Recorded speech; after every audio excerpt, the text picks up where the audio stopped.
Hello students, शिक्षा academy to the point में आपका स्वागत है। आज हम इस वीडियो में क्लास 12th के इकोनॉमिक्स के महत्वपूर्ण प्रश्नों को हल करेंगे जो आपकी परीक्षा के लिए अति महत्वपूर्ण है, इसलिए इन प्रश्नों को जल्दी से जल्दी याद कर ले। इस चैनल में आप नए हैं तो सब्सक्राइब जरूर करें ताकि इस तरह की महत्वपूर्ण जानकारी आपको समय समय पर मिलती रहे। तो चलिए बढ़ते हैं पहले प्रश्न की ओर। पहले प्रश्न में पूछा जा रहा है कि किस बाजार में वस्तु विभेद पाया जाता है? शुद्ध प्रतियोगिता में, पूर्ण प्रतियोगिता में, एकाधिकार में या फिर एकाधिकार प्रतियोगिता में। तो आपका सही उत्तर होगा विकल्प सी, एकाधिकार में। अगले प्रश्न में पूछा जा रहा है कि एकाधिकार की निम्नलिखित में कौन सी विशेषता नहीं है? एक क्रेता और अधिक विक्रेता, निकट स्थानापन्न का अभाव, नई फर्मों के प्रवेश पर प्रतिबंध या फिर उपयुक्त सभी। तो आपका सही उत्तर होगा विकल्प ए, एक क्रेता और अधिक विक्रेता एकाधिकार की विशेषता नहीं है। तो बढ़ते हैं अगले प्रश्न में। तीसरे प्रश्न में पूछा जा रहा है कि पूर्ण प्रतियोगिता में क्या स्थिर रहता है? एआर, एमआर, एआर तथा एमआर दोनों या फिर उपयुक्त में कोई नहीं। तो आपका सही उत्तर होगा विकल्प सी, एआर तथा एमआर दोनों।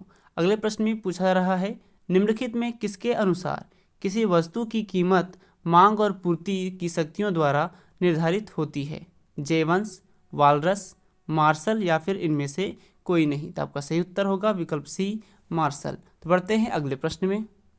पांचवें प्रश्न में पूछा जा रहा है कि कीमत उस बिंदु पर निर्धारित होती है जहां वस्तु की मांग अधिक हो, वस्तु की पूर्ति अधिक हो, वस्तु की मांग और वस्तु की पूर्ति बराबर हो या फिर इनमें से कोई नहीं। तो आपका सही उत्तर होगा विकल्प सी, वस्तु की मांग और वस्तु की पूर्ति बराबर हो। अगले प्रश्न में पूछा जा रहा है बाजार मूल्य पाया जाता है अल्पकालीन बाजार में, दीर्घकालीन बाजार में, अति दीर्घकालीन बाजार में या फिर इनमें से कोई नहीं। तो आपका सही उत्तर होगा विकल्प ए, अल्पकालीन बाजार में।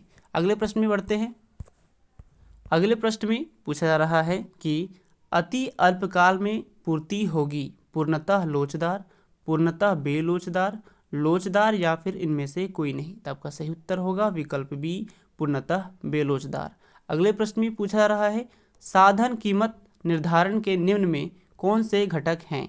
लगान, मजदूरी, ब्याज या फिर उपयुक्त सभी। तो आपका सही उत्तर होगा विकल्प डी, उपयुक्त सभी। तो बढ़ते हैं अगले प्रश्न में। नवें प्रश्न में पूछा जा रहा है कि लगान बराबर होता है किसके? वास्तविक लगान माइनस हस्तांतरण आय के, वास्तविक लगान प्लस हस्तांतरण आय के, हस्तांतरण आय या फिर इनमें से कोई नहीं। तो आपका सही उत्तर होगा विकल्प ए, लगान बराबर होता है वास्तविक लगान माइनस हस्तांतरण आय के। अगले प्रश्न में पूछा जा रहा है सरकार द्वारा उच्चतम निर्धारित कीमत तय की जाती है आवश्यक वस्तुओं पर जो बाजार की निर्धारित कीमत से कम होती है, सामान्य लोगों की पहुंच के अंदर लाना या फिर उपयुक्त सभी। तो आपका सही उत्तर होगा विकल्प डी, उपयुक्त सभी। तो बढ़ते हैं अगले प्रश्न में। 11वें प्रश्न में पूछा जा रहा है कि समष्टि अर्थशास्त्र की निम्नलिखित में कौन सी सीमाएं हैं? सामूहिक अर्थशास्त्रीय विरोधाभास, वैयक्तिक इकाइयों की अवहेलना, ए और बी दोनों या फिर इनमें से कोई नहीं। तो आपका सही उत्तर होगा विकल्प सी, ए और बी दोनों।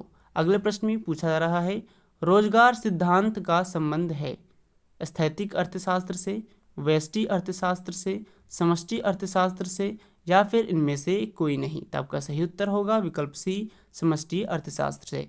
तो बढ़ते हैं अगले प्रश्न में। 13वें प्रश्न में पूछा जा रहा है कि स्टॉक के अंतर्गत निम्नलिखित में कौन शामिल है? मुद्रा का परिमाप, धन, गोदाम में रखे गेहूं की मात्रा या फिर उपयुक्त सभी। तो आपका सही उत्तर होगा विकल्प डी, उपयुक्त सभी। अगले प्रश्न में पूछा जा रहा है प्रवाह के अंतर्गत निम्नलिखित में कौन शामिल है? उपभोग, निवेश, आय या फिर उपयुक्त सभी। तो आपका सही उत्तर होगा विकल्प डी, उपयुक्त सभी। तो बढ़ते हैं अगले प्रश्न में।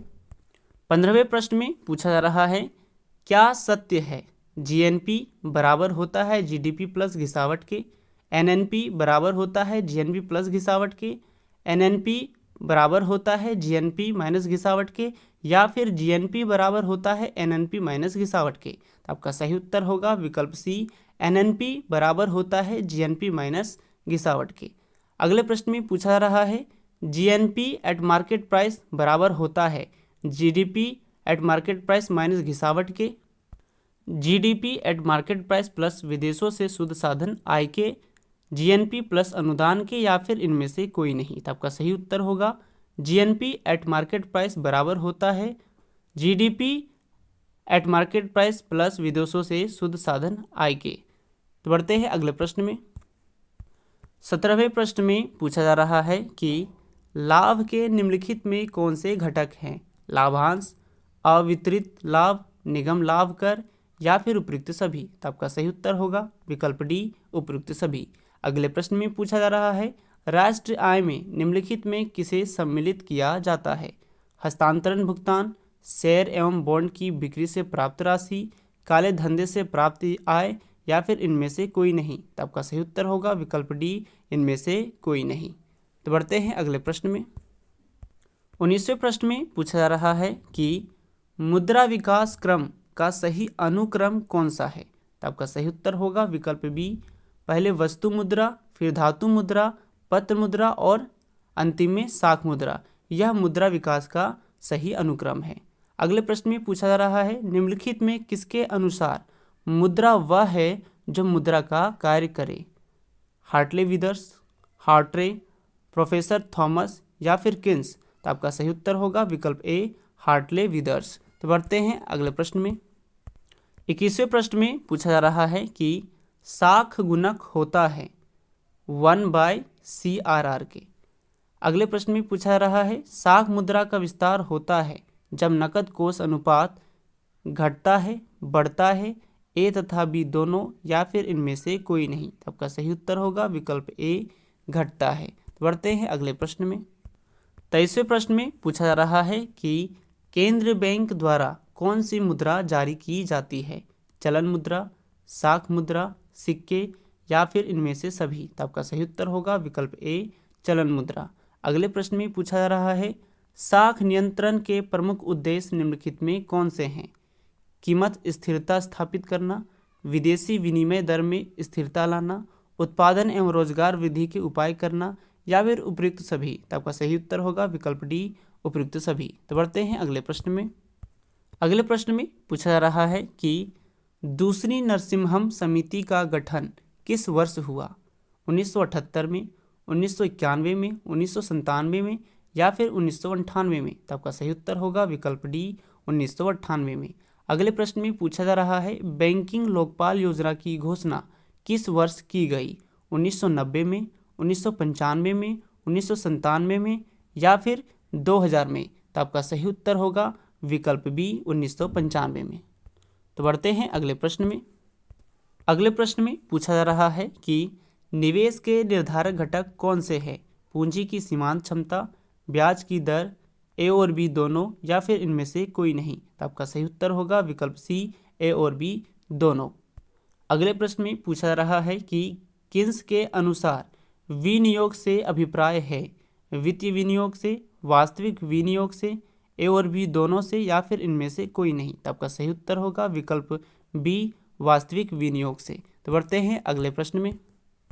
29वें प्रश्न में पूछा जा रहा है कि किन्स के विचारधारा के अंतर्गत आय के संतुलन का निर्धारक निम्नलिखित में कौन है? सामूहिक मांग, सामूहिक पूर्ति, ए और बी दोनों, या फिर इनमें से कोई नहीं। तो आपका सही उत्तर होगा विकल्प सी, ए और बी दोनों। अगले प्रश्न में पूछा जा रहा है आय एवं उत्पादन के संतुलन स्तर पर सामूहिक मांग वृद्धि होने पर निम्नलिखित में किसमें वृद्धि होती है? रोजगार में, उत्पादन में, आय में, या फिर उपयुक्त सभी में। तो आपका सही उत्तर होगा विकल्प डी, उपयुक्त सभी। तो बढ़ते हैं अगले प्रश्न में। 31वें प्रश्न में पूछा जा रहा है कि किन्स का गुणक सिद्धांत निम्नलिखित में किसके बीच संबंध स्थापित करता है? निवेश तथा आय के बीच, आय तथा उपभोग के बीच, बचत तथा निवेश के बीच, या फिर इनमें से कोई नहीं। तो आपका सही उत्तर होगा विकल्प ए, निवेश तथा आय के बीच। अगले प्रश्न में पूछा जा रहा है गुणक को निम्नलिखित में किस सूत्र द्वारा व्यक्त किया जा सकता है? तो आपका सही उत्तर होगा विकल्प बी। तो बढ़ते हैं अगले प्रश्न में। अगले प्रश्न में पूछा जा रहा है कि किन्स ने अर्थव्यवस्था में न्यून मांग की दशा को किस नाम से पुकारा है? पूर्ण रोजगार संतुलन, अपूर्ण रोजगार संतुलन, ए और बी दोनों, या फिर इनमें से कोई नहीं। तो आपका सही उत्तर होगा विकल्प बी अपूर्ण रोजगार संतुलन। अगले प्रश्न में पूछा जा रहा है अस्फीतिक अंतराल माप बताता है न्यून मांग की, आधिक्य मांग की, पूर्ण संतुलन की या फिर इनमें से कोई नहीं। तो आपका सही उत्तर होगा विकल्प ए न्यून मांग की। तो बढ़ते हैं अगले प्रश्न में।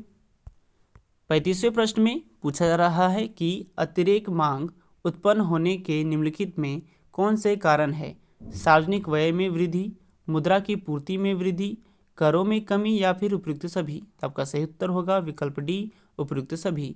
अगले प्रश्न में पूछा जा रहा है अस्फीतिक अंतराल की दशाएं मांग में तेजी से वृद्धि होती है, पूर्ति में तेजी से वृद्धि होती है, पूर्ति एवं मांग दोनों बराबर होते हैं या फिर इनमें से कोई नहीं। तो आपका सही उत्तर होगा विकल्प डी इनमें से कोई नहीं। तो बढ़ते हैं अगले प्रश्न में।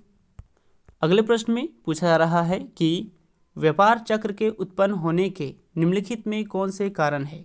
अस्फीतिक दशाएं, स्फीतिक दशाएं, ए और बी दोनों या फिर इनमें से कोई नहीं। तो आपका सही उत्तर होगा विकल्प सी ए और बी दोनों।